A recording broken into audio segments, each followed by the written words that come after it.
When you hear that the director of Showgirls made a movie about lesbian nuns, you might suspect Benedetta to be outlandishly raunchy and ferociously campy, reveling in the trashy tropes. However, Paul Verhoeven brings exquisite artistry to this stranger-than-fiction tale, delivering a biopic full of outrageous moments with a sophisticated yet wicked wit. Based on the life of a controversial figure in Catholic history, Benedetta follows 17th-century Italian nun Benedetta Carlini from her girlhood in a convent into her vivid religious visions, her romance with a bewitching novice named Bartolomea, and the fiery rebuke from those who doubted her alleged miracles. The contents of this journey are shocking, ranging from full frontal nudity, graphic sex, and physical torture, to Jesus Christ reimagined as a strapping action hero, and a religious statuette refashioned as a sex toy. Yet there's a reverence in this irreverence. Verhoeven doesn't play these scandalous elements like they're some saucy joke. He regards sex and violence without to reflect the perspective of his rebellious heroine, who felt primal desires had a place in. As Benedetta, Virginia Fira grounds the film in a glowing and nuanced performance.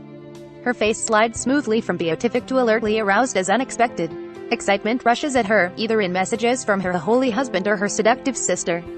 Verhoeven and co-writer David Burke model Jesus scenes with her after high romance. So, they meet in a picturesque field where he busts out a sword to rescue her from a rampaging viper.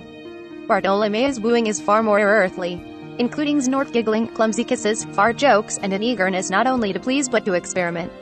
With a wild smile and gleeful glint in her eye, Daphne Patachia plays Benedetta's lesbian lover with a guilelessness that sweetens more sordid scenes. Together, they make for a mesmerizing odd couple. As Benedetta's shy-class poise collides frenetically with Bartholomew's low-class impulsiveness, their love sparks joy.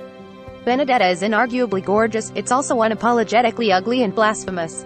But all is not well in this convent. When Benedetta's visions escalate to signs of stigmata, the abbess sister Felicita, Charlotte Rambling, begins snooping on these secret lovers. The drama brews over how the higher-ups in the church respond to Benedetta's rumored saintliness.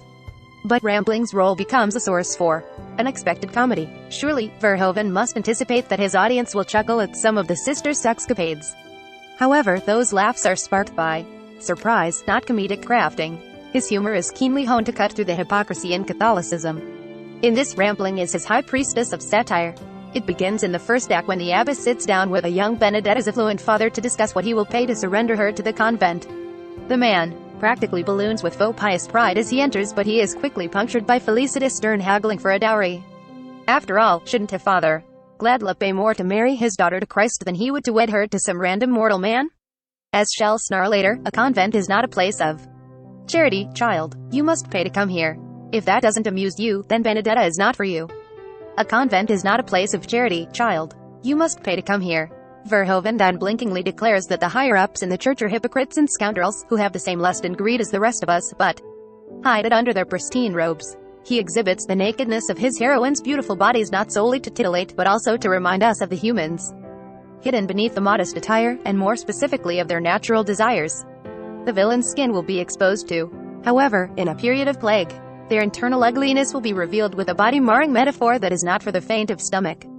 In celebrating this provocative religious figure, Verhoeven paints Benedetta's biopic in rich tones which make the flesh of flesh stand out against the white and black of a nun's habit.